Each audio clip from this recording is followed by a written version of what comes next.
चलिए शुरू करते हैं। आज हम पढ़ेंगे क्वेश्चन नंबर 13 से। ठीक है, अभी तक हम क्वेश्चन नंबर 12 तक कंप्लीट कर चुके थे। 13 क्वेश्चन क्या कह रहा है, how many 3 digit number are divisible by 7। कितने 3 डिजिट डिविजिबल नंबर हैं आपकी नज़र में जो 7 से कंप्लीटली डिवाइड हो जाएं। कंप्लीटली, उनका आंसर डेसिमल में नहीं आना चाहिए, कंप्लीटली डिवाइड हो जाए। तो मैं बोलूँगा कि स्टार्टिंग कहाँ से करें, लोगों को इसकी स्टार्टिंग समझ में नहीं आती। तो मैं बोलूँगा सबसे पहले तो यहाँ लिखा हुआ है 3 डिजिट नंबर, तो सबसे पहला 3 डिजिट नंबर बताइए जिसको आप जानते हैं। तो आप बोलेंगे 100, यहीं से स्टार्ट होते हैं 3 डिजिट नंबर। इससे पहले तो 2 डिजिट नंबर रहते हैं। और मैंने बोला लास्ट 3 डिजिट नंबर क्या था, आप बोलेंगे 999। मैंने बोला ठीक है, लेकिन ये 7 से डिवाइड नहीं हो रहे हैं, 100 7 की टेबल में नहीं आता है। तो क्या ना, पहला 3 डिजिट नंबर बताइए जो 7 से डिवाइड हो जाए, क्योंकि हमें वही 3 डिजिट नंबर चाहिए जो 7 से डिवाइड हो पाए। हर कोई से 3 डिजिट नंबर नहीं चाहिए हमें, है ना। तो मैंने इसको क्या करा, कैसे पता करें, तो मैंने बोला जो फर्स्ट 3 डिजिट नंबर है उसको 7 से डिवाइड करिए, आपको खुद ब खुद मालूम चल जाएगा। 7 1 जा 7, रिमाइंडर कितना आ गया 3, ये 0 आया नीचे। 7 4 जा 28, ठीक है, सब्ट्रैक्ट करा, रिमाइंडर आ गया 2। 100 7 से नहीं डिवाइड हो रहा, क्यों नहीं हो रहा, क्योंकि रिमाइंडर में 2 बच रहा है। अगर रिमाइंडर में 0 बच रहा होता तो मैं बोलता कि हाँ 700 जो है वो 7 से कंप्लीटली डिवाइड हो रहा है। अभी इसको डिवाइड करने के लिए आगे डेसिमल लगाना पड़ेगा, तो फिर वो कंप्लीटली डिविजन नहीं कहलाएगा। कंप्लीटली डिविजन का मतलब है कि रिमाइंडर 0 आना चाहिए और जो आपका आंसर है वो एक नेचुरल नंबर आना चाहिए। ठीक है, तो क्या ना भैया ये 2 के कारण नहीं बन पा रही है कहानी, है ना। तो मैंने बोला अच्छा बताओ ये 100 7 से कब डिवाइड हो पाता, जब ये 2 नहीं होता तो क्या होता। तो क्या ना, या तो भैया ये 2 से पहला कौन सा नंबर है जो 7 से डिवाइड हो सकता है, तो आप बोलेंगे 0। और मैंने बोला 2 के बाद कौन सा नंबर आता है जो 7 से डिवाइड हो जाता है, तो आप बोलेंगे 7। तो अगर यहाँ 2 की जगह 7 भी होता, 2 की जगह क्या जाता 7 आ जाता, तो मैं 7 1 जा करके पूरा कंप्लीटली डिवाइड कर देता। और अगर यहाँ 0 आ जाता 2 की जगह तो मैं कंप्लीटली डिवाइड हो ही जाता। तो क्या ना, क्या इस 2 को मैं 0 बना सकता हूँ, क्या ना बिल्कुल बना सकते हो। कैसे, क्या ना इस 2 में से 2 सब्ट्रैक्ट करके। अगर इस 2 में से 2 सब्ट्रैक्ट कर दूंगा तो मेरा 0 बन जाएगा, है ना। तो अगर मैंने यहाँ सब्ट्रैक्ट करा तो मुझे यहाँ भी सब्ट्रैक्ट करना पड़ेगा 2, तो -2 करा तो कितना हो गया 98। तो आप देखो जरा 98 2 से डिवाइड होता है, क्या ना। अच्छा यहाँ सब्ट्रैक्ट कर रहे हैं तो यहाँ भी ऊपर भी करना पड़ेगा बिल्कुल क्योंकि आपने नाम बदल दिया ना, इसको 2 को सब्ट्रैक्ट कर दिया तो क्वेश्चन 100 थोड़ी रहेगा। 100 में तो 2 आ रहा था, तो क्वेश्चन क्या बन गया 98। 98 7 की टेबल में आता है, लेकिन ये तो 2 डिजिट नंबर है। कितने डिजिट का नंबर है ये, 2 डिजिट नंबर, जबकि हमें तो 3 डिजिट नंबर चाहिए। तो ये 7 से तो डिवाइड हो रहा है, लेकिन फिर भी हम इसे मना कर देंगे क्योंकि हमारी कंडीशन को सेटिस्फाई नहीं कर रहा। फिर क्या करें, क्या ना 2 को 7 बनाते हैं भैया। 2 को 7 बनाने के लिए क्या करना पड़ेगा, आप बोलोगे +5 करना पड़ेगा, है ना। 2 में 5 ऐड करेंगे तो 7 बन जाएगा। तो अगर यहाँ 5 ऐड करा तो यहाँ भी 5 ऐड करना पड़ेगा, तो मैंने यहाँ भी 5 ऐड करा, तो ये कितना बन गया 105। 100 कितना बन गया, 100 बिकम 105। और आप चेक कर लो 105 7 से डिवाइड होता होगा, है ना, करके देखें। 105 7 1 जा 7, रिमाइंडर आया 3, 5 जा 7 5 जा 35। आप पहले नहीं पता कर पा रहे थे, देखो रिमाइंडर 0 आ गया मतलब कंप्लीटली डिवाइड हो रहा है। पहले नहीं पता कर पा रहे थे, लेकिन आपने क्या करा कि यहाँ पे जो रिमाइंडर बचा इसके 2 टुकड़े कर लिए, क्या ना भाई, या तो तू 0 हो जा या 7 हो जा, तभी तू 7 से डिवाइड हो सकता है।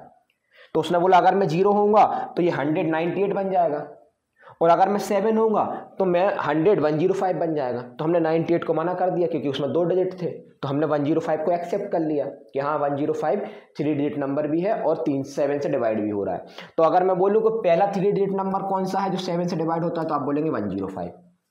कैसे पता करा, ये पूरा प्रोसीजर करके, जो फर्स्ट 3 डिजिट नंबर रहता है उसे 7 से डिवाइड कर दो। इस टाइप के सभी क्वेश्चनों में यही करना है ना। नहीं तो लोग सोचते रहते हैं कि पहला 3 डिजिट नंबर कौन सा जो 7 से डिवाइड हो जाए, बहुत जल्दी निकल जाता है। चलो ठीक है, फिर भैया अगला क्या होगा अगला क्या होगा, तो मैंने बोला अगर कोई नंबर 7 से डिवाइड हो रहा है तो दोबारा कब होगा, 7 ऐड करने के बाद, है ना। तो इसमें 7 ऐड कर दो, तो इसमें जैसे ही 7 ऐड करोगे तो ये बन जाएगा 112। 112 भी 7 से डिवाइड होता है। फिर अगला कौन सा नंबर है दुनिया में जो 112 के बाद जो 7 से डिवाइड हो जाता है, तो मैंने बोला 7 दूरी पे मिलेगा, फिर 7 ऐड कर दो, है ना। ऐसे ही होती है कहानी। 119 7 से डिवाइड हो जाएगा। क्या ना, लास्ट 3 डिजिट नंबर बताइए जो 7 से डिवाइड हो जाता है, लास्ट बताइए, लास्ट सबसे आखिरी। तो मैंने बोला लास्ट के लिए कैसे पता करें, सेम प्रोसीजर अब हम यहाँ फॉलो करेंगे, इसको बता रहा हूँ, है ना। लास्ट 3 डिजिट नंबर बताना है तो कैसे पता करेंगे हम। अब जो लास्ट 3 डिजिट नंबर है हमारे पास, 3 डिजिट नंबर जो 7 से डिवाइड होता भी नहीं है, और होता भी है तो चेक कर लेंगे, ठीक है। उसे 7 से डिवाइड करो, है ना। जो प्रोसीजर हमने 100 में लगाया था वही यहाँ लगाएंगे। 7 1 जा 7, रिमाइंडर आया 2, 9 आया, 7 4 जा 28, रिमाइंडर आया 1, फिर 9 आया, 7 2 14, रिमाइंडर आया 5। अब आपको मालूम है ये 5 के कारण ये 999 डिवाइड नहीं हो पा रहा, तो या तो ये 5 0 बन जाए तब 7 से डिवाइड हो जाएगा, है ना। और 5 के बाद कौन सा नंबर है जो 7 से डिवाइड हो सकता है, तो खुद 7। तो अगर 5 को 0 बनाना तो कितना सब्ट्रैक्ट करना पड़ेगा, आप बोलेंगे 5 सब्ट्रैक्ट करना पड़ेगा। अगर मैंने यहाँ 5 सब्ट्रैक्ट करा तो मुझे यहाँ भी 5 सब्ट्रैक्ट करना पड़ेगा, और अगर यहाँ 5 सब्ट्रैक्ट करा तो ये बन जाएगा 994, और 994 एक 3 डिजिट नंबर होता है, तो मैं इसे एक्सेप्ट कर लूँगा। आप बोलोगे दूसरा केस भी बताओ, तो मैंने बोला दूसरा केस देखो, अगर 5 को 7 बनाना तो 2 ऐड करना पड़ेगा, अगर यहाँ 2 ऐड करा तो इसमें भी 2 ऐड करना पड़ेगा, और इसमें 2 ऐड करेंगे तो ये बन जाएगा 1001। ये तो 4 डिजिट नंबर बन गया, तो 4 डिजिट नंबर बन गया, लेकिन हमें तो 3 डिजिट नंबर की रिक्वायरमेंट है, तो इसे मना कर दूंगा। ये 7 से डिवाइड हो रहा है, लेकिन फिर मना क्यों कर रहा है, क्योंकि इसमें 4 डिजिट है, हमें 3 डिजिट चाहिए। तो हमारा नंबर कौन सा हो गया, 994। तो ये लास्ट नंबर जो हो गया वो 994 हो गया। देखो दोनों बार मैंने सेम प्रोसीजर फॉलो करा है ना, डिवाइड करा, जो भी 3 डिजिट नंबर मुझे पता था उससे मैंने डिवाइड कर दिया, 7 से उसको डिवाइड कर दिया, और एंड में यहाँ पे 2 केस बनाने रहते हैं हमेशा, ये आपको बनाने आ गए होंगे, है ना। तो इसको मिटा देता हूँ। तो हमारी जो AP है ना, जो हमारी AP है वो ये बन गई। AP क्या बन गई हमारी, 105। इसे अच्छे से लिख लो, 105, दूसरा नंबर हो गया 112, तीसरा हो गया 119, और ये कहानी चलते जा रही है 994 तक, क्या ना भैया। ये सब कुछ बाकी ये सब हट जाता है, ये सब हटाना है हमें। हमारा क्वेश्चन यहाँ से स्टार्ट होता है ना। रिक्वायर्ड AP यहाँ पे लिखते हैं, रिक्वायर्ड APR। बाकी सब रफ में करना है, जो चीज़ें मैंने अभी तक करी हैं वो सब रफ में होंगी, है ना, पीछे के पेज पे कॉपी पे। फेयर में सिर्फ यहाँ से कहानी स्टार्ट होगी। अगर आप यहाँ पे खुद पहला 3 डिजिट नंबर सोच पा रहे होते कि डायरेक्ट हमने वही सोच लिया 105, तो अच्छी बात है। फिर अगला 7 की डिस्टेंस पर रहेगा, है ना, ये याद रखिएगा, क्योंकि अगर कोई नंबर 8 से डिवाइड हो रहा है तो अगला जो 8 से डिवाइड होगा वो इसमें 8 ऐड करने पर आएगा, मतलब 16। फिर अगला नंबर कितना आएगा, फिर इसमें 8 कर दो, तो एक नंबर मिल गया, फिर तो आप साथ ऐड करते जाओ। लेकिन फर्स्ट नंबर और लास्ट नंबर निकालना ही कमाल की बात है, जो अभी अपन ने प्रोसीजर देखा, ठीक है। क्या ना भैया, अब क्या करना है हमें, बस अब ये पता करना है कि ये जो नंबर लिखे हुए हैं, 3 डिजिट नंबर लिखे हुए हैं, ये कितने हैं, क्योंकि ये वो सारे नंबर हैं जो 7 से डिवाइड होते हैं। 3 डिजिट नंबर 105 से स्टार्ट होंगे, 7 से डिवाइड होने वाले, और 994 तक जाएंगे। लेकिन हमें ये पता करना है ये कितने नंबर है, क्योंकि उन्होंने पूछा है हाउ मैनी 3 डिजिट नंबर, ये how many 3 digit number are divisible by 7, कितने हैं 3 डिजिट नंबर, तो यही है वो लिखें, बस इनको गिनना है। तो भैया ऐसे गिनेंगे तो बहुत टाइम लग जाएगा, 1 2 3, फिर आपने बीच में नंबर छोड़ दिए। तो गिनने का तरीका क्या है, तो गिनने का तरीका इतना सिंपल है कि जो लास्ट नंबर है बस इसकी पोजीशन पता कर लो, जो भी इसकी पोजीशन होगी उतने ही नंबर होंगे। सिंपल सी बात है, क्योंकि इसके आगे तो AP जा नहीं रही है, AP यहाँ पे खत्म हो गई है। अगर सपोज करो ये इसकी पोजीशन निकली 10, कि ये 10वें नंबर पे बैठा है, तो इसका मतलब है अगर ये 10वें नंबर पे बैठा है तो इसमें ये जो लोग हैं वो टोटल 10 हैं, और अगर ये टोटल लोग 10 हैं तो वही तो मुझे पता करना है। तो मुझे इसकी पोजीशन पता करना है 994 की, कि 994 आप अपनी पोजीशन बताओ, आप कौन से नंबर पे बैठे हो इस लिस्ट में। तो कैसे पता करते हैं पोजीशन, क्या ना भैया, ये तो हमने अभी पहले सीख चुके हैं, पहले क्वेश्चनों में याद है, एक 150 वाला करा था, एक 0 वाला करा था। किसी की भी पोजीशन पता करना हो तो उसको AN मान लो। तो हम क्या करेंगे, सबसे पहले तो A मान लिया, A क्या है 105 फर्स्ट टर्म, D क्या है कॉमन डिफरेंस, कितना आएगा 7 ही आएगा, है ना। देखो 2 टर्म के बीच का डिफरेंस 7 है, और हमने इसको nth टर्म मान लिया, लेट AN बराबर 1994, लेट AN बराबर 994, nth term of an AP is 994 है ना। हमें n नहीं पता, वो तो जब हम फॉर्मूला रखेंगे तो मिल जाएगा, तभी तो नहीं मालूम पहले से। जिसकी बंदे की पोजीशन पता करना हो AP में कि भाई ये कौन सी पोजीशन पे बैठा हुआ है, उसे AN के बराबर AN के सामने बैठा दो। देखो AN के सामने बैठा दिया। अब क्या करना है, अब फॉर्मूला लगाना है बस। AN का फॉर्मूला क्या होता है, क्या ना भैया, AN का फॉर्मूला होता है A + n-1 और D। A की वैल्यू अभी आपने बताई 105 होती है ना, n तो मुझे निकालना है तो n की जगह n ही रखूंगा, और D 7 है, और AN अभी आपने निकाला कि 994 लिख दो। फिर 105 इस साइड आएगा तो सब्ट्रैक्ट हो जाएगा, तो 994 में से 105 गया, ठीक है। यहाँ क्या बचा, n-1 और 7 बचा। 994 में से 105 घटाइए भाई, है ना, 994 में से 105 घटाएंगे तो यहाँ 9 आ जाएगा, 14 में से 5 गया, यहाँ 8 आएगा, और यहाँ भी 8 आएगा, ठीक है। फिर क्या करें, ये 7 मल्टीप्लाई में तो यहाँ डिवाइड में आ जाएगा, यहाँ बचा n-1, डिवाइड कर देंगे आप रफ में, है ना, कितना जाएगा 7 1 जा 7, फिर कैरी आया 1, 18 हो गया, 7 2 जा 14, फिर 4 9 हो गया और 7 7 जा 49, ये आ गया n-1। लेकिन मुझे n की वैल्यू चाहिए तो अरे यार ये कौन सी बटन गलती से दब जाती है पूरी कहानी बिगड़ जाती है। ठीक है, लिख ले रहा है, मुझे तो याद है 105 था, अगला 112 था और लास्ट था 994, है ना, अगला था 994। ए एन को मैंने क्या माना था, ए फॉर्मूला लगाया था a + n-1 d, है ना, ए एन बराबर 994, ए की वैल्यू आ गई 105 + n-1 और d आ गया था मेरा 7। जल्दी से सब्ट्रैक्ट कर दीजिए, हम यहीं पे दिमाग में कर दे रहे हैं। यहाँ पे 14 में से 5 गया तो 9 आया, फिर यहाँ 8 आया, फिर 8 आया, फिर वो 7 यहाँ डिवाइड में आ गया था, यहाँ n-1 आ गया था। ठीक है, इससे इसको डिवाइड करा था तो 1 4 नहीं 1 कितना हो गया 1 18 7 1 जा, फिर 18 हो गया, 7 2 जा 14, 4 9 हो गया और 7 7 जा 49, 127 हो गया। ये n-1, तो n की वैल्यू कितनी आ गई, -1 उस साइड चला गया तो प्लस में हो गया, तो 128 आ गई। तो n की पोजीशन, n की वैल्यू 128 आ गई। इसका मतलब क्या हुआ कि आपने a n बराबर कितना माना था 994, सही है, और n की वैल्यू आ गई आपकी 128, तो 994 n की जगह 128 रख दिया। इसका मतलब क्या है कि 128th term of this AP is 994। इसका मतलब है ये जो बंदा बैठा हुआ है 994, इसकी पोजीशन 128 है। अगर इसकी पोजीशन 128 है तो यहाँ से लेके 128 लोग बैठे हुए हैं और इस AP में 128 टर्म्स हैं, वही तो आपको फाइंड करना था। तो ऐसे थ्री डिजिट नंबर कितने हैं जो 9 से डिवाइड हो सकते हैं, 128। थ्री डिजिट नंबर जो सिर्फ 7 से डिवाइड हो सकते हैं वो है 128। होते तो थ्री डिजिट नंबर बहुत सारे हैं, है ना, 100 से लेकर 994 999 तक, लेकिन उनमें से जो सिर्फ 7 से डिवाइड हो सकते हैं वो यही है। कितने हैं टोटल, 128। तरीका आपने देखा करने का। एक चीज़ और सुने, अब ये वाला क्वेश्चन अगर आपसे बन गया तो इसका मतलब है इस टाइप के सभी क्वेश्चन बन गए। इसी क्वेश्चन में अगर वो थ्री डिजिट नंबर में ये 7 की जगह 4 भी कर सकते थे, 4 की जगह 5 भी कर सकते थे, कुछ भी करते हैं, प्रोसीजर हर बार सेम है। ठीक है चलिए अब एक चीज़ सुने, नंबर ऑफ टर्म अगर कभी भी निकालनी हो तो एक उसका डायरेक्ट फॉर्मूला भी होता है। नंबर ऑफ टर्म निकालने का क्या होता है, एक डायरेक्ट फॉर्मूला भी होता है। क्या होता है भाई ये नंबर ऑफ टर्म का direct formula, number of terms, है ना। हालांकि सबसे अच्छा तरीका जो मैंने अभी बताया ना an बराबर, उसी से ये फॉर्मूला बना है, लेकिन अगर कभी आपको डायरेक्ट भी निकालना हो तो उसको याद होना चाहिए अपन को, है ना, कि मालूम तो हो कि टीचर ने बताया है। नंबर ऑफ टर्म क्या होता है कि ना, last term minus first term, last term में से फर्स्ट टर्म सब्ट्रैक्ट कर दीजिए। ठीक है, लास्ट टर्म में से फर्स्ट टर्म सब्ट्रैक्ट कर दीजिए, फिर क्या कर दीजिए, नीचे डिवाइड कर दीजिए कॉमन डिफरेंस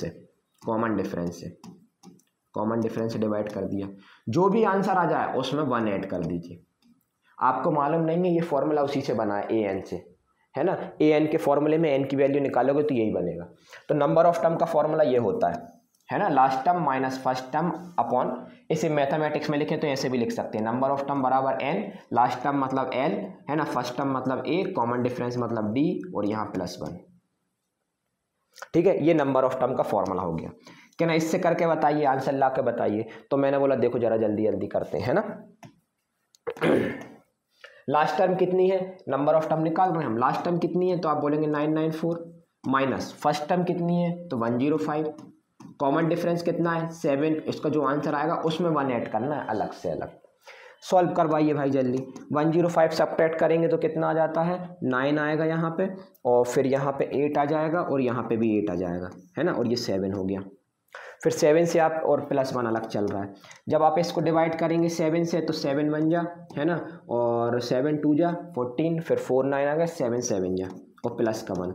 जब +1 करेंगे तो n की वैल्यू 128 आ गई। n बराबर कितना आ गया 128। क्या मेरा पिछली बार भी यही आंसर आया था 128, है ना।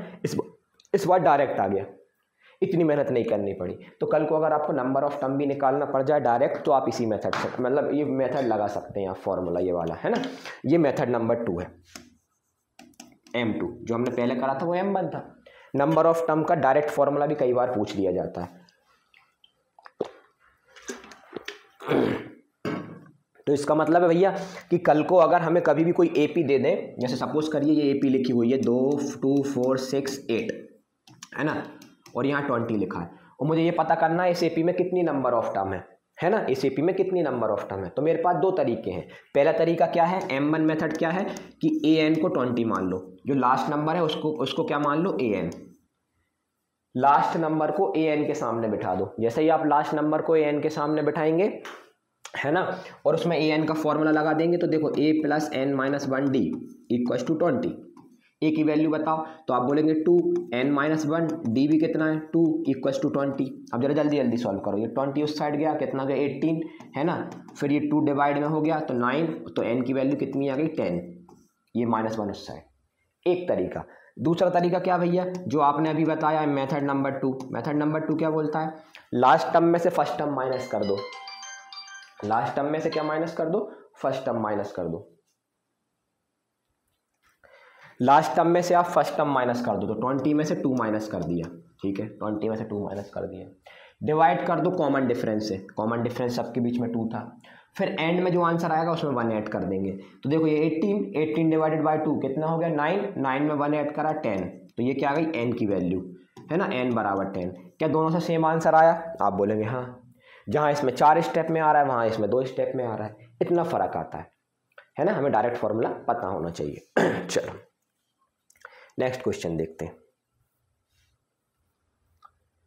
सेम क्वेश्चन, बिल्कुल सेम पैटर्न का है ना, कोई फर्क नहीं है।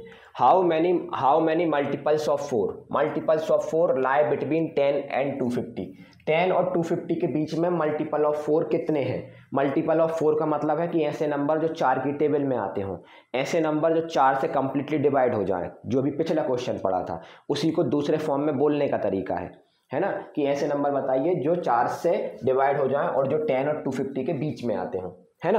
बिटवीन लिखा है, याद रखिएगा कभी भी अगर बिटवीन लिखा हो ना तो इसका मतलब है कि 10 और 250 को ऐड नहीं करना, इनको नहीं लेना, इनके बीच के नंबर लेना है। मतलब 10 के बाद 11 अगर हो रहा है तो लो, अदरवाइज मत लो, ठीक है। और 250 को नहीं लेना, 250 के पहले वाला नंबर लेना है, क्योंकि बिटवीन लिखा है, बिटवीन मतलब बीच में। तो मुझे बताओ पहला नंबर जो इन 10 और 250 के बीच में है और जो 4 से डिवाइड होता है, देख के मालूम चल रहा है 12 है, 10 के बाद 11 आता जो कि होता नहीं 12 आता है। नहीं समझ में आया तो वही डिवाइड वाला मेथड लगाएंगे, ठीक है। इधर तो हमें मालूम है, चलो 12 हो गया पहला नंबर, तो हम यहाँ AP लिखेंगे। AP क्या है हमारी, AP क्या बन रही है हमारी, तो क्या ना ये पहला नंबर मिल गया 12। दूसरा नंबर आपने बताया था कि 4, अब 4 है, 4 के रिस्पेक्ट में बताना, तो 4 4 ऐड करते जाओ तो अगला नंबर होगा 16, फिर 20, ऐसे कहानी चलते जाएगी। कहना लास्ट नंबर कौन सा होगा, लास्ट हम डायरेक्ट नहीं बता सकते, तो हम क्या करेंगे 250 को डिवाइड कर देंगे, किससे, 4 से, जो अभी हमने तरीका लगाया था सेम तरीका हर बार लगाएंगे। इसमें क्यों नहीं लगाया, क्योंकि छोटा था, हमें देख के ही पता चल रहा था, थोड़ी लगाएंगे, टाइम क्यों खराब करना। डिवाइड करो, 4 6 = 24, रिमाइंडर आया 1, ये हो गया 0, 4 2 = 8, रिमाइंडर आया 2। इसका मतलब है कि 250 4 से डिवाइड नहीं होता, क्योंकि रिमाइंडर 2 बच रहा है, तो इस 2 को हटाना है। तो कहना भैया या तो इसमें से 2 सब्ट्रैक्ट कर दो तो ये 0 बन जाएगा, तब डिवाइड हो जाएगा, या इसमें 2 ऐड कर दो तो ये 4 बन जाएगा, तब ऐड हो जाएगा। तो अगर मैंने इसमें से 2 सब्ट्रैक्ट करा तो इसमें से भी 2 सब्ट्रैक्ट करना पड़ेगा, ये 2 सब्ट्रैक्ट कर दिया तो ये बन जाएगा 248।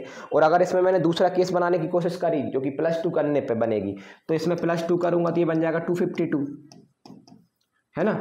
250 बिकम 248 और 252 को मना कर दूंगा, कहूँगा भाई आपको नहीं ले सकते, आप 4 से डिवाइड हो तो रहे हो, मतलब 4 के मल्टीपल तो हो, लेकिन फिर भी नहीं ले सकते।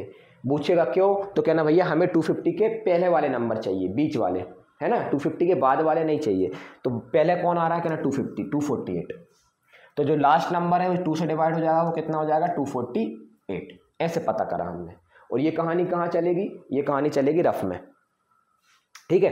अब नंबर ऑफ टर्म निकालना है, हाउ मेनी मल्टीपल, अब इनको काउंट करना है ये कितने हैं। तो पहला तरीका an के सामने किसको बैठा दो, 248 को, है ना। और दूसरा तरीका डायरेक्ट फॉर्मूला, क्या है दूसरा तरीका, n बराबर last term minus first term upon common difference +1, ठीक है। लास्ट टर्म कितनी है, कहना भैया 248 माइनस फर्स्ट टर्म है 12, सबके बीच में कॉमन डिफरेंस 4 का, +1।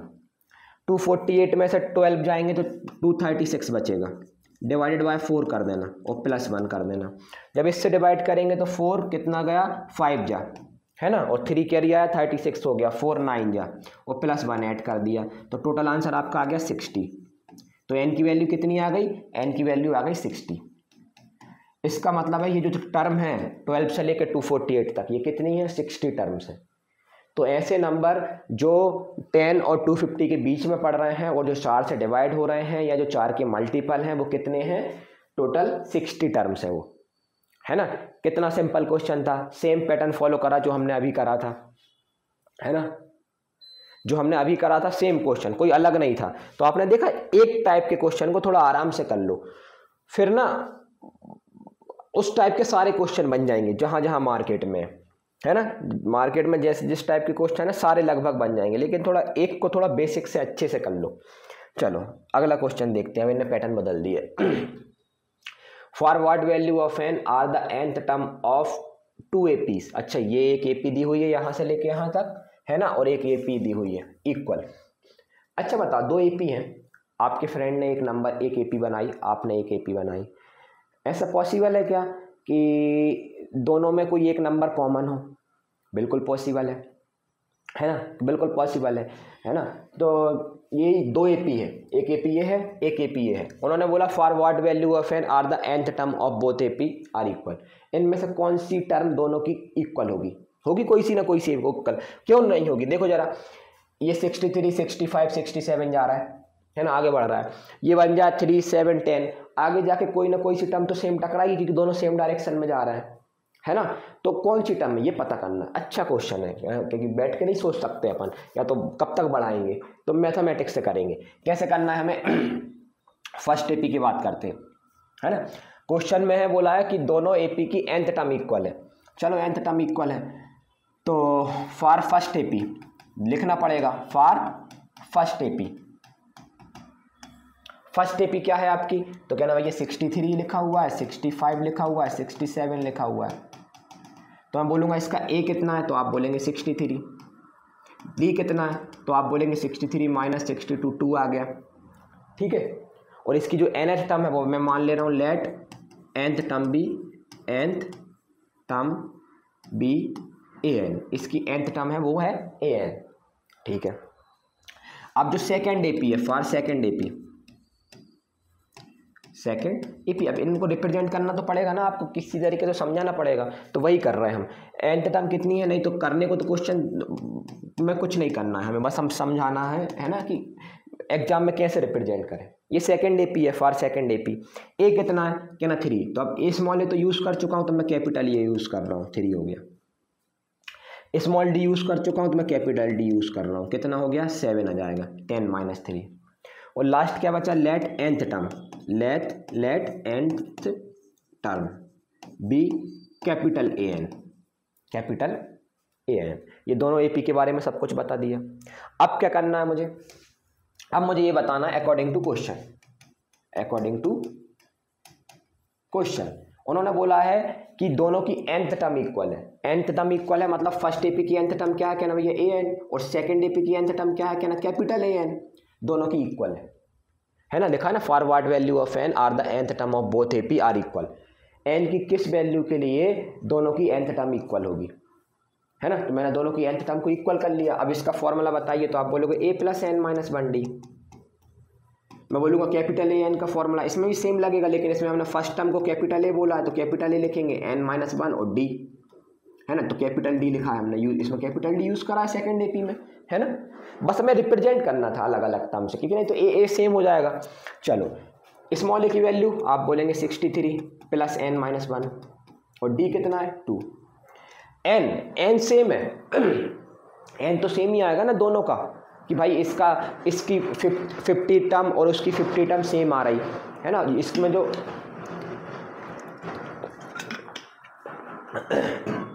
फर्स्ट AP में जो 50वें नंबर पे जो बंदा बैठा है और सेकंड AP में जो 50वें नंबर पे बैठा है वो दोनों सेम है, मतलब इक्वल आ रहा है। तो जो n बराबर 50 है वो तो दोनों का सेम आएगा, इसलिए हमने n को नहीं बदला, है ना। एन तो एन की वैल्यू तो निकालना, तो एन दोनों में सेम ही रहेगा, स्मॉल एन स्मॉल एन। चलो कैपिटल ए की वैल्यू बताइए आप, तो आप बोलेंगे 3n-1 और कैपिटल डी की वैल्यू कितनी आई 7, है ना। जरा सॉल्व कर लेते हैं, है ना। कैसे सॉल्व करें, तो अंदर मल्टीप्लाई करें क्या, कि डायरेक्ट भी हो जाएगा। तरीके तो 2-3 दिख रहे हैं, है ना। कॉमन भी ले सकते हो, जैसा करना है एक काम करो, है ना। वैसे मल्टीप्लाई करके तो आप कर लेंगे, मैं एक अच्छा तरीका बताता हूँ। 3 को इस साइड ले आओ, तो 363 में से सब्ट्रैक्ट होगा कितना हो गया 60। ये n-1 2 को पूरे को उस साइड पहुँचा दो तो कॉमन आ जाएगा n-1, है ना। 7 - 2 कितना बचेगा 5, 7 - 2 कितना बचेगा 5 से ये 60 कितने टाइम्स चला गया 12 टाइम्स, 12 5 से 60 होता है, और ये -1 इस साइड आ गया तो प्लस हो गया, तो 13 आ गया। तो n की वैल्यू क्या आ गई 13। इसका मतलब क्या हुआ, कि इसका मतलब ये हुआ कि जो फर्स्ट एपी की जो 13 टर्म है ना, और जो सेकंड एपी की जो 13th टर्म है वो इक्वल है, दोनों की 13th टर्म इक्वल है। ये मुझे बताना था, है ना, यही तो मेरा क्वेश्चन था। आप चाहो तो निकाल भी सकते हो, इसकी 13 टर्म कैसे निकलेगी a+12d, और इसकी कैसे निकलेगी a+12d, कैपिटल A+12d, और दोनों का आंसर देखना सेम आएगा। ये और आगे का बता दिया मैंने आपको, है ना। लेकिन हमें कहानी यहीं ख़त्म करनी थी। उनने पूछा था कि n की कौन सी वैल्यू है जो कौन सी टर्म है इस दोनों AP की जो सेम आने वाली, तो हम बोलेंगे 13 term of this AP are equal, क्या ना। आगे जाके और कोई सी नहीं आएंगी, कोई नहीं आएगी, एक ही वैल्यू आएगी, तभी तो एक ही आंसर आया, है ना, तभी तो एक ही आंसर आया। चलो आपके दिमाग में आ रहा होगा कि निकाल के तो बताओ भैया वो वैल्यू क्या है, तो मैं निकाल के बताऊँ जरा 2 मिनट, है ना। चलो A13 मतलब A+12d, A+ का 12d, और इसका A+ का 12d, कैपिटल ए लिखा है अपन ने तो इसमें, है ना। फर्स्ट टर्म को कैपिटल ए बोला है, इसमें फर्स्ट टर्म को स्मॉल ए बोला है। स्मॉल ए कितना है 63 + 12, डी कितना है, डी है आपका 2, तो हो गया 24 इसमें जोड़ेंगे तो हो जाएगा 87 आ गया, ठीक है। उसमें देखते हैं इसकी क्या आने वाली, तो इसमें कैपिटल ए की वैल्यू कितनी है 3 + 12, डी की वैल्यू कितनी है 7, 12 7 या 84 + 3 87, देखो दोनों की 87 आ रही। तो मैंने आपको टर्म भी बता दी कि जब इस एपी को आगे बढ़ाओगे तो जो इसमें 87 आएगा, जब इस एपी को कहीं जाके आगे बढ़ाओगे तो उसमें भी 87 आएगा, और वही 87 होगा जो इन दोनों एपी का इक्वल होगा। फिर इसके बाद ये कभी नहीं कोई ऐसी टर्म कॉमन मिलेगी नहीं दोनों में, और वो 87 कौन से नंबर पे पड़ेगा 13th नंबर पे पड़ेगा, इसमें भी 13th नंबर पे पड़ेगा, इसमें भी 13th नंबर पे पड़ेगा। कई लोगों के दिमाग में ये डाउट आ रहा होगा कि ना यार भैया यहाँ तो 2 के गैप में ये कितना आ गया है, 63 से भागना शुरू कर रहा है, ये 3 से भागना शुरू कर रहा है, फिर दोनों की 13th नंबर की टर्म कैसे इक्वल हो सकती है। तो मैंने बोला गैप भी तो देखो भाई, ये छलांग मार रहा है 7 की, देखो 3 के बाद सीधा 10, फिर 10 के बाद 17, 7 की छलांग मार रहा है, और ये 2 की छलांग मार रहा है 63 के बाद 65, फिर 67, तो उसकी छलांग बड़ी है तो वो कवर अप कर लेगा, ये है कारण मैन, है ना। और आप डिटेल में जाओ अंदर, तो ये सब कुछ चैप्टर ना मैथमेटिक्स में इतने प्रैक्टिकल होते हैं ना, जिनके बारे में आप सब कुछ सोच सकते हो, है ना, बहुत अच्छे से सोच सकते हो, उनकी हर चीज़ समझ में आ जाएगी, है ना, आगे की भी बातें समझ में आ जाएंगी, उनको इमेजिन भी कर सकते हो कि ना हाँ आप बात सही कह रहे हैं। और कई चैप्टर ऐसे हैं जिनको सिर्फ हम बता सकते हैं, आपको इमेजिन नहीं करा सकते कि ना यार ये बात बिल्कुल आप सोच पा रहे हो ना, बिल्कुल देखो इसमें मिलेगी आगे जाके नंबर, आगे बढ़ाओगे नंबर, हम प्रूफ भी कर सकते हैं। कई में नहीं कर सकते, सिर्फ हम कई में समझा ही सकते हैं, और हमें इमेजिनेशन में मानना ही पड़ता है। इसलिए एपी एक बहुत अच्छा चैप्टर है, इसलिए 11th-12th तक जाता है, इसलिए जाता है। आगे तक वही चैप्टर जाते हैं जिनका कोई अच्छा वजूद है ना, जैसे ये एपी है, इसमें सब चीज़ें समझ में आती हैं, बेसिक क्लियर होते हैं लोगों के। चलो अगला क्वेश्चन देखते हैं। Determine the AP whose third term is 16 and 7th term exceed the fifth term by 12। ये क्वेश्चन हम कर चुके हैं ना इस टाइप के, बहुत जल्दी कर लेंगे। लेट फर्स्ट टर्म, है ना, फर्स्ट टर्म बराबर क्या मान लिया small A, and common difference बराबर कितना मान लिया डी, स्मॉल डी। बस इतना मानना पड़ता, कभी भी वर्ड प्रॉब्लम वाले क्वेश्चन करें तो आप इसमें ये जरूर मान लें।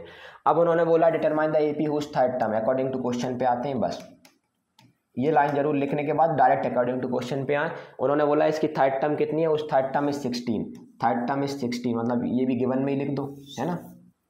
थर्ड टर्म मतलब A3 बराबर 16 दिया है, A3 बराबर 16 दिया मतलब A3 मतलब A प्लस 2D बराबर 16 दिया है ना, ये एक इक्वेशन बन गई। और क्या दिया हुआ है, and seventh term exceed the fifth term by 12, ठीक है। तो देखो अकॉर्डिंग टू क्वेश्चन ये बोल रहा है कि जो उसकी सेवेंथ टर्म है मतलब A7 और जो उसकी फिफ्थ टर्म है वो A5 हो गई। तो जो सेवेंथ टर्म है एक्सीड मतलब ज़्यादा है ना, कितनी ज़्यादा, 12 ज़्यादा मतलब 12 ऐड होगा। तो जो सेवेंथ टर्म है वो फिफ्थ टर्म से 12 ज़्यादा है, तो 12 हमें क्या करना पड़ेगा इसमें ऐड, किसमें, सामने वाले में। क्यों, क्योंकि ये ज़्यादा तो इस पर हाथ रख लेंगे, यही नियम हमने पढ़ा है कि जो ज़्यादा रहता है उस पर हाथ रख लो और सामने वाले में ऐड कर दो, क्योंकि इसमें ऐड करोगे तो और ज़्यादा हो जाएगा, हम फिर इक्वल का साइन कैसे सेटिस्फाई कर पाएंगे, ठीक है। तो सेवेंथ टर्म ज़्यादा थी है ना, एक बार और पढ़ लें, तो seventh term exceed the fifth term by 12, बिल्कुल सही है ना, सेवेंथ टर्म ज़्यादा है फिफ्थ टर्म से है ना, 12 ज़्यादा था इसलिए उसमें ऐड कर दिया। सॉल्व करो, ये लिखा A प्लस का 6D, ये लिखा A प्लस का 4D प्लस का 12, A से A कट गए, ठीक है। 60 4D इस साइड आ गया, सब्ट्रैक्ट हो गया तो यहाँ 2D बचा, इक्वल्स टू 12, ये 2 से 12 कट गया है ना 6 टाइम्स, तो D की वैल्यू आ गई 6, D की वैल्यू कितनी आ गई 6। ये वैल्यू कहाँ पुट कर दूंगा, इक्वेशन नंबर फर्स्ट में है ना, कहाँ पुट करेंगे हम, इक्वेशन नंबर फर्स्ट में। जैसे ही आप D की जगह 6 रखेंगे तो ये तो A as it is, D की जगह आपने 6 रखा, 2 से मल्टीप्लाई हो गया 12 हो गया, इक्वल्स टू 16, यहाँ से सॉल्व करा तो A की वैल्यू आ गई 4। तो आपने देखा A मिल गया, D मिल गया, मुझे क्या बताना था, डिटरमाइन द AP फाइंड करना था। AP कैसे फाइंड करी जाती है, AP के लिए सिर्फ A और D चाहिए, तो AP का जनरल फॉर्म आपको मालूम है क्या होता है, क्या ना, ये फर्स्ट टर्म A होती, second term A plus D होती, थर्ड टर्म फिर D ऐड कर दो उसमें, तो A प्लस 2D, ऐसे कहानी चलती जाती।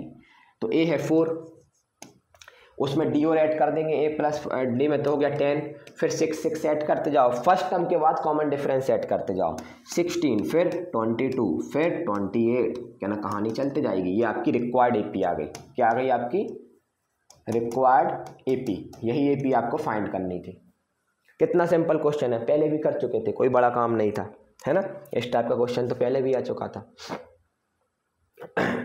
बहुत अच्छा क्वेश्चन, शायद एक ही क्वेश्चन है पूरी book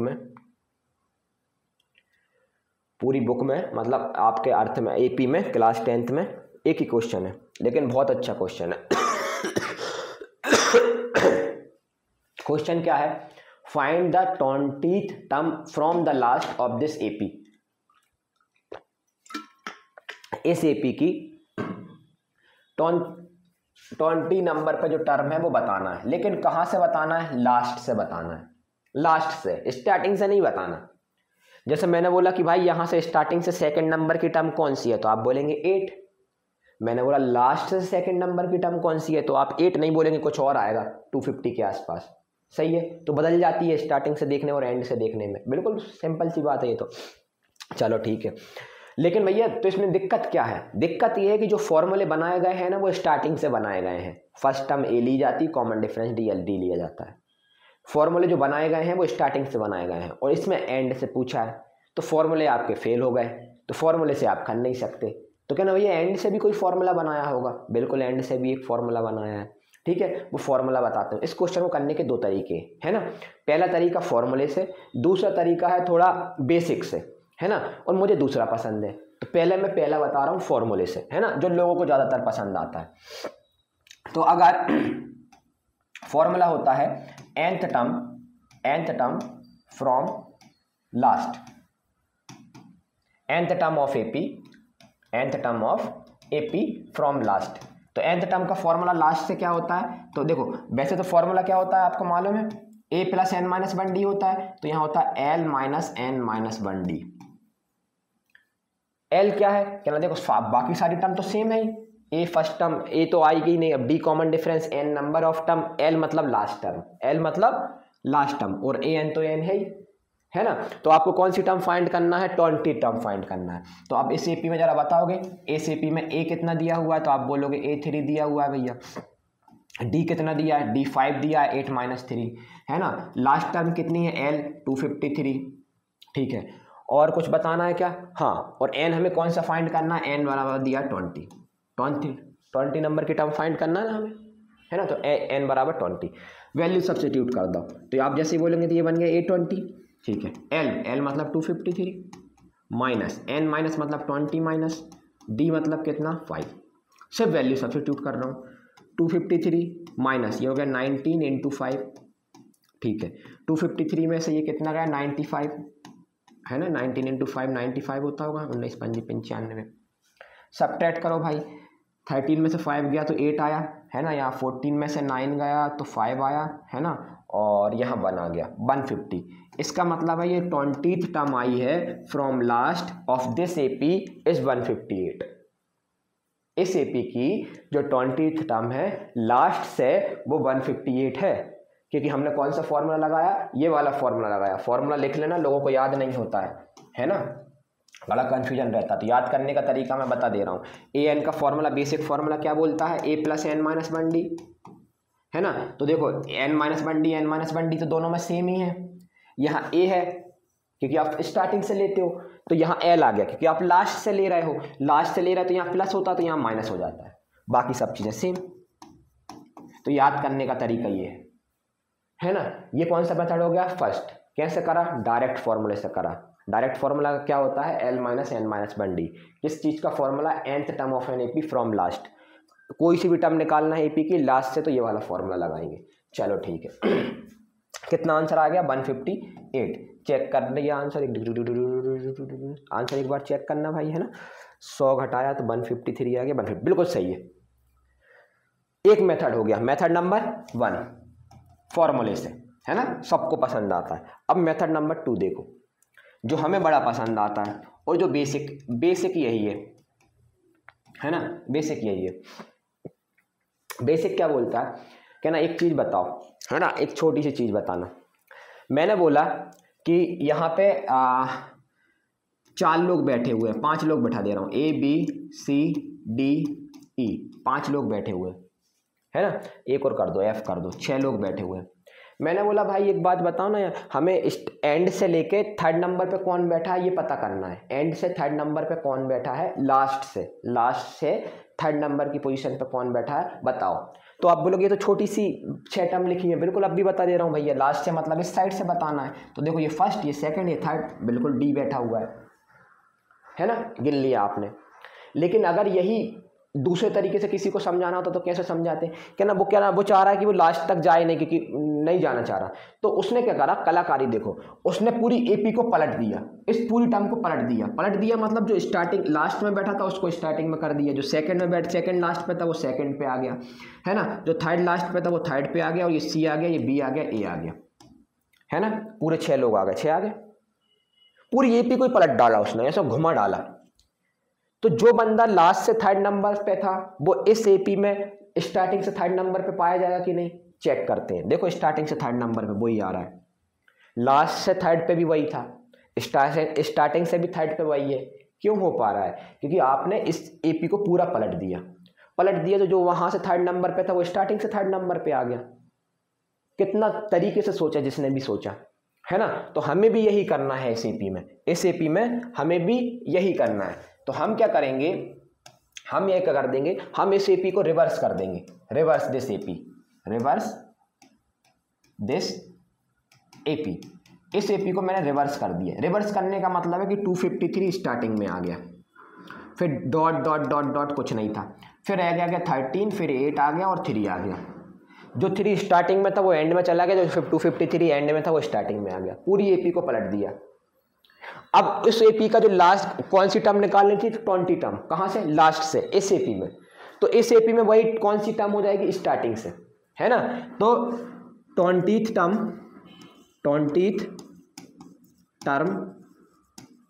from starting, 20th term from starting, उसकी एंड से 20th टर्म निकालो या इस एपी की स्टार्टिंग से 20th टर्म निकालो, बात एक ही है, क्योंकि आपने एपी को पलट दिया है ना। जो वहां से 20 नंबर पे पड़ता वो यहां से स्टार्टिंग से 20 नंबर पे पड़ेगा। तो अब हमें 20th नंबर का स्टार्टिंग से तो फॉर्मूला मालूम है ना, ए एन का फॉर्मूला क्या होता है, a plus N minus 1d। ये फॉर्मूला तो स्टार्टिंग से ही काम करता है और हम स्टार्टिंग से ही निकाल रहे हैं, ठीक है। अब वैल्यू सब्स्टिट्यूट कर दो, ए की वैल्यू आप बोलोगे 253, एन अपनी जगह, एन नहीं, एन तो मुझे निकालना है, कौन सी टर्म निकालनी, 20, तो 20 माइनस 1, है ना, और यहाँ भी 20 रख दिया, और डी की वैल्यू, डी बताओ, हाँ डी पलट जाता। देखो इसमें डी कितना आ रहा था, इसमें डी आ रहा था आपका 5, लेकिन एसीपी में डी कितना आएगा, -5। क्यों? क्योंकि देखो इन दो टर्मों को पकड़ो, कोई सी भी दो टर्म को, बाद वाली में से पहले वाली को सब्ट्रैक्ट करो, डी कितना आ रहा है, -5, तो ये आ गया -5, क्योंकि आपने एपी को पलट दिया ना, तो जहां चीजें प्लस में हो रही थी वहां माइनस में हो गई, सिंपल सी बात है, बाकी सब चीजें सेम है ना। सॉल्व करो भाई, ये 253, ये 19 इंटू 5 माइनस का 95, क्योंकि माइनस भी है, 253 में से 95 जाएंगे तो 158 बचेगा, अब भी निकाला था थोड़ी देर पहले, तो ये देखो क्या मेरा ये वही आंसर नहीं आ गया जो मैंने अब भी निकाला। तो आपको कौन सा तरीका अच्छा लगा? आपको जो भी अच्छा लगा आप करना, मुझे ये दूसरा वाला अच्छा लगता है कि कभी इसमें कोई रटने वाली चीज़ नहीं है, उसमें तो आपको एक फॉर्मूला याद करना पड़ेगा, इसमें आपका फॉर्मूला याद नहीं करा, इसमें आपका बेसिक क्लियर है। कहना यार इसकी लास्ट टर्म, इसकी एंड से 20th टर्म जो होगी पलट दो एपी को, स्टार्टिंग से 20th टर्म निकाल दो, बात तो एक ही है, कुछ नहीं लिखना हमें 20th टर्म फ्रॉम स्टार्टिंग, क्योंकि हमने रिवर्स द एपी कर दी। ठीक है, चलो अच्छा क्वेश्चन था, बहुत अच्छा क्वेश्चन था, 11th में फिर मिलेगा है ना। और इसको 2 मेथड से करना आना चाहिए, आना ही चाहिए, 2 मेथड से करना है। कल आपसे कोई फैकल्टी पूछेगी, आपका कोई फ्रेंड पूछेगा कि ना यार भैया इस क्वेश्चन को कैसे करें, तो आप बोलना कि ना हमारे पास इस क्वेश्चन को करने के 2 मेथड है, एक फॉर्मूला है और एक बेसिक है।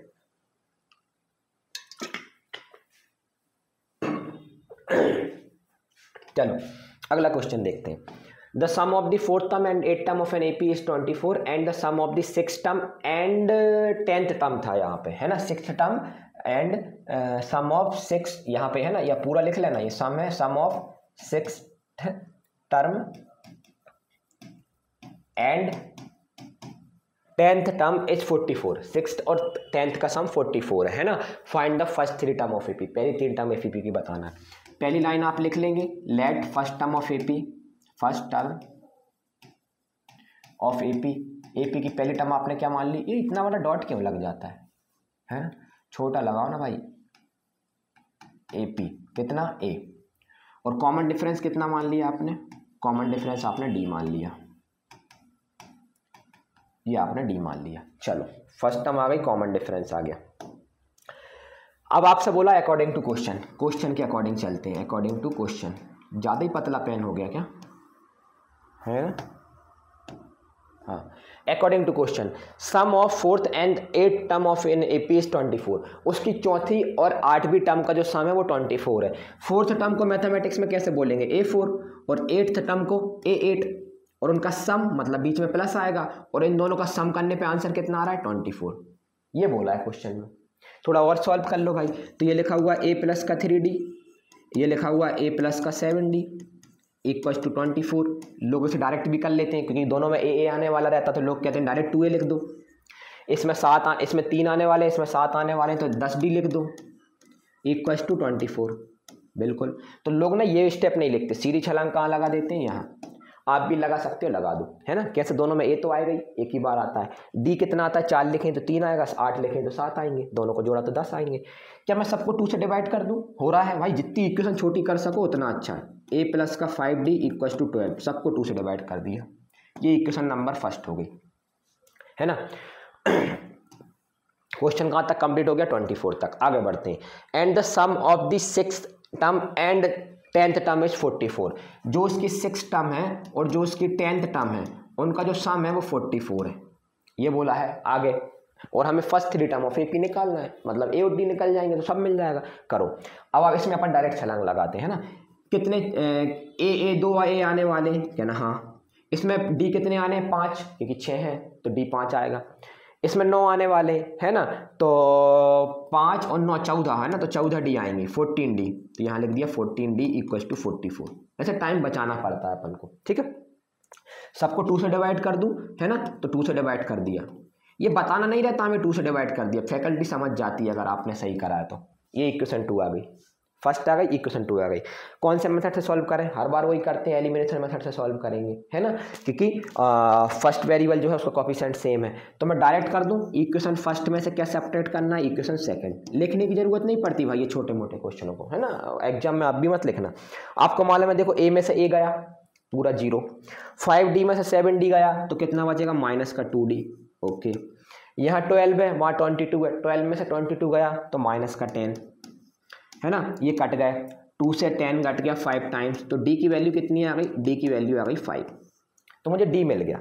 अगर मुझे डी मिल गया तो डी उठाकर मैं किसी इक्वेशन में रख दूंगा फर्स्ट में, है ना, तो फर्स्ट में रखवाना, put in equation first equation में पुट कराओ, तो a प्लस का 5d इक्वल्स टू 12 था, d की वैल्यू मुझे कितनी रखी, 5 रखनी, जैसे d की जगह 5 रखेंगे, 5 × 5 25 हो गया और ये हो गया 12, ठीक है, तो a की वैल्यू आ गई माइनस का 13, a की वैल्यू कितनी आ गई माइनस का 13 और d कितना आ गया 5, ठीक है, तो AP क्या बन गई, first 3 term of an AP की बताओ, फर्स्ट 3 टर्म AP, तो पहली टर्म हो गई माइनस का 13, पहली टर्म कितनी हो गई माइनस का 13, दूसरी टर्म कैसे निकालेंगे, उसमें d ऐड कर दो तो माइनस का 8, फिर d ऐड कर दो माइनस का 3, फिर d ऐड कर दो प्लस का 2, ऐसे कहानी चलते जाएगी। तो ये कितनी टर्म आ गई AP की, 3 बोली थी हमने 4 निकाल दी, है ना।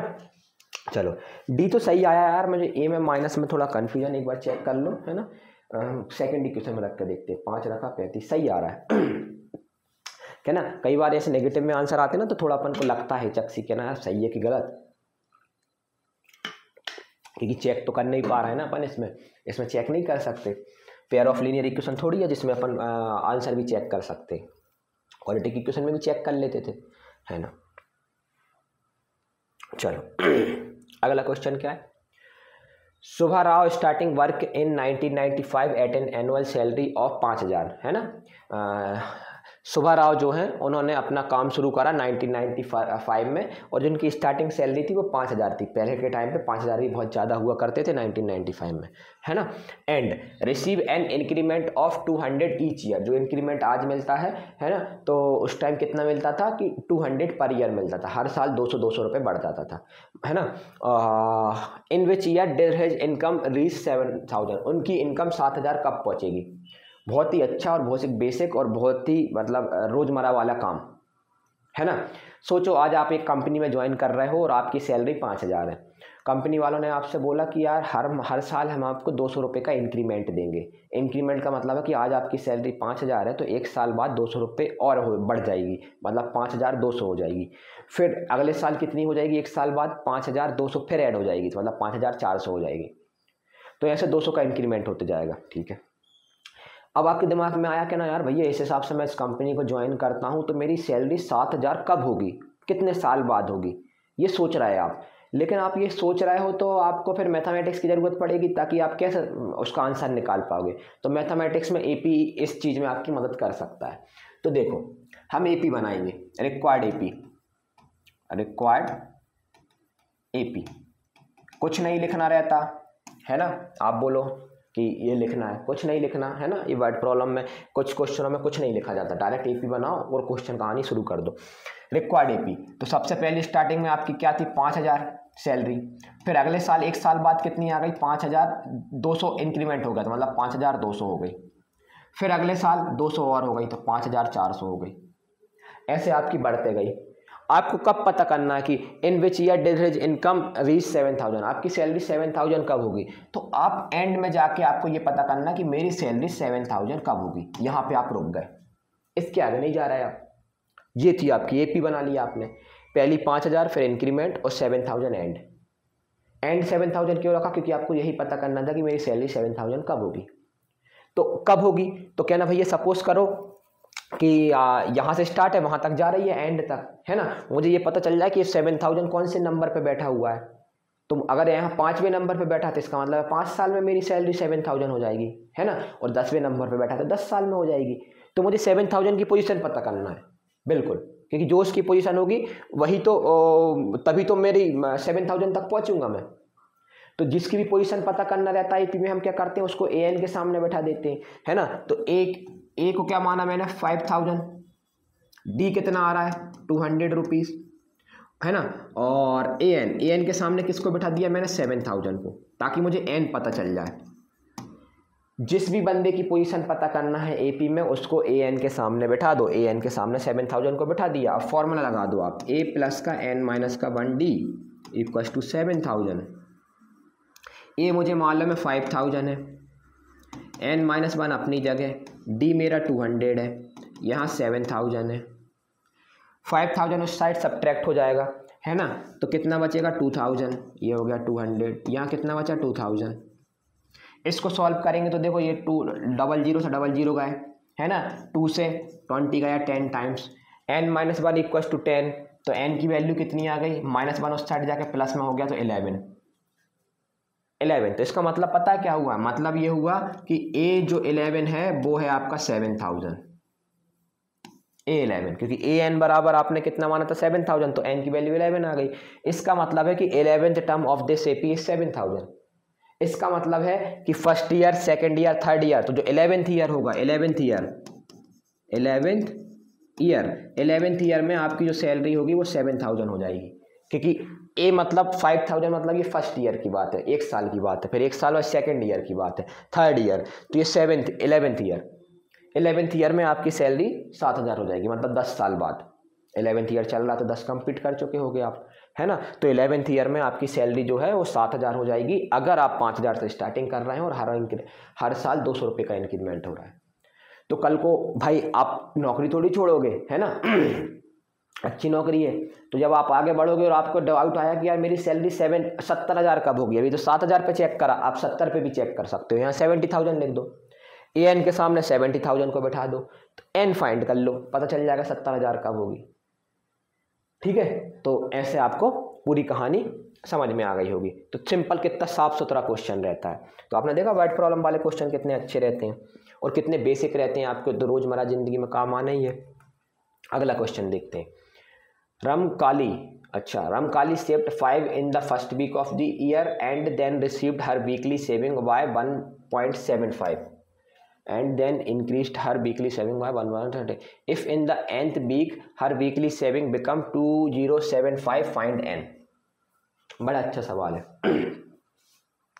आपने आपको इसमें इमेजिन करके देखो, आप क्या कर रहे हो कि हर हफ्ता मतलब हर वीक 5 रुपये सेव कर रहे हो हर वीक, और नेक्स्ट वीक क्या करते हो आप और सेविंग कर लेते हो थोड़ा, है ना, हर साल ऐसा थोड़ी कि आप हर वीक 5 रुपीज़ सेव कर रहे हो, आप सेविंग बढ़ाते जा रहे हैं, तो हर बार आप कितनी बढ़ा रहे हो 1.75। जैसे अगर आपने फर्स्ट वीक में 5 रुपीज़ सेव करे, तो जब नेक्स्ट वीक होगा उसमें आपने 5 तो करे और 1.75 एक्स्ट्रा कर लिए, तो टोटल कितने होगा 6.75, है ना। फिर ऐसे ही थर्ड वीक में आपने फिर 1.75 इंक्रीमेंट कर लिया। तो उन्होंने बोला कि if in the nth week her weekly saving was 20.75, इस तरीके से वो सेविंग बढ़ाते गया और एक दिन उसकी सेविंग हो गई 20.75। तो आपसे पूछा है बताओ वो कौन से हफ्ते में हुई होगी, कौन से हफ्ते में वो सेविंग हुई होगी। तो मैं जरा एपी बनाता हूं, एपी रिक्वायर्ड एपी है ना, अच्छे से लिखते हैं रिक्वायर्ड एपी। तो आपकी फर्स्ट वीक में कितनी सेविंग करी आपने 5 रुपीज़ की, नेक्स्ट वीक में क्या करा 5 तो करी 1.75 और ऐड कर लिया और बढ़ा ली, तो वो हो गया 6.75, है ना। फिर आपने इसमें 1.75 और ऐड कर ली, है ना, लेकिन वो नहीं लिख रहा, इतने में काम बन जाएगा अपना, है ना, आपको ज़्यादा एपी थोड़ी बनानी पड़ती है। 20.75 एक टाइम पे जाके आपकी 20.75 हो गई, है ना, बढ़ाते गए आप हर हफ्ते। आपको ये पता करना है कि ये 20.75 कौन से वीक में हुई है। कैसे पता करें कौन से वीक में हुई है, मतलब भैया इसकी पोजीशन पता करना है, और पोजीशन पता करने के लिए आपने एक आसान तरीका बताया है कि जिसकी बंदे की पोजीशन पता करना है एपी में, उसको उठाओ और an के सामने बिठा दो।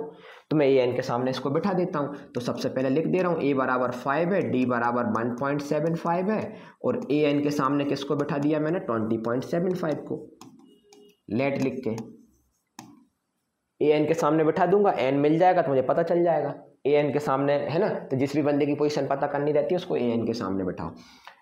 तो फॉर्मूला लगाओ, a + n-1d equals to 20.75, a की वैल्यू 5, n तो मुझे फाइंड करना तो n ही रहेगा, d 1.75 है ना, यहाँ पे 20.75, ये 5 उस साइड जाके सब्ट्रैक्ट हो गया, तो n-1.75 की जो वैल्यू है वो आ गई, 5 सब्ट्रैक्ट करोगे तो ये जाएगा 15.75। ठीक है, मुझे n की वैल्यू निकालना है ना, तो 1.75 उस साइड डिवाइड में चला गया, तो n-1 इक्वल्स टू कितना हो गया 15.75, तो था ही, है ना, और 1.75 इसके डिवाइड में आ गया, ये डिवाइड में आ गया। 2 डेसिमल के बाद 2 डिजिट है, हट गए, डेसिमल के बाद 2 डिजिट है, हट गए। हटे मतलब कैसे पता, डेसिमल के बाद 2 डिजिट है तो नीचे 100 का मल्टीप्लाई हुआ, है ना, ऐसे हटते हैं, और नीचे से डेसिमल के बाद 2 डिजिट हटाए तो डेसिमल हटाया तो ऊपर 100 का मल्टीप्लाई हुआ। दोनों जगह 100 का हुआ तो कट गए 100 से 100, इसलिए मैंने डायरेक्ट हटा दिया। कल को यहाँ अगर 1 डिजिट होता तो एक 10 का फर्क आ जाता। नीचे से डेसिमल हटाओगे तो ऊपर 0 का मल्टीप्लाई करेंगे, ऊपर से डेसिमल हटाओगे तो नीचे 0 का मल्टीप्लाई करेंगे। चलो, तो n-1 इक्वल्स टू कितना बचा, 1575 अपॉन 175, है ना, 1575 अपॉन 175, 1575 अपॉन 175। डिवाइड कर दो भाई, 5 से डिवाइड कर दूं, करवाओ मेरे साथ। 5 3 जा, 5 1 जा, 5 5 जा, 5 5 जा और 5 5 जा, है ना। फिर 5 से कर दो, 5 1 जा 1, है ना, और 5 6 जा और 1 63, तो ये आ गया 63 आ रहा है। कुछ गड़बड़ हो रही भाई क्यों गड़बड़ हो रही, क्योंकि फिर आंसर डेसिमल में आ रहा है, डेसिमल में नहीं आना चाहिए। देखो एक बार करूँ, 4 3 7, नीचे 7 आना चाहिए, ऊपर आना चाहिए 15 चौको 60 और 3 63, हाँ ना, 7 आना चाहिए, ठीक है। तो 5 3 जा 15, 2 आया, अच्छा यार 3 आएगा, 55 कहाँ से आ गया, 5 3 जा 15 और 2 5 5 जा 25, फिर काटा 5 से तो ये 7 आ गया। ओके ओके, सही है सही है, काटने में गलती हुई थी। n-1 बराबर आ गया 63/7, है ना, जो कि आ जाएगा आपका 9, और -1 को साइड पहुँचाओगे तो +1 हो गया, तो n की वैल्यू आ गई 10। काटने में गलती कर दी थी, यहाँ पे अपन ने 5 से जब 175 को काटा तो 35 ना लिख के अपन ने 75 लिख दिया, 55 लिख दिया, और 55 लिख दिया तो फिर वो फ्रैक्शन में आ रहा था, और n तो फ्रैक्शन में आ ही नहीं सकता, अपन ने क्वेश्चन करें n मतलब नेचुरल नंबर आना चाहिए, ठीक है। तो ऐसे गलती पता चल रही थी, लेकिन वो सही है, n बराबर 10 आ गया। तो n बराबर 10 का मतलब है कि A10 बराबर आ गया 20.75। इसका मतलब है कि जो 10th टर्म है इस AP की 10th टर्म वो है 20.75।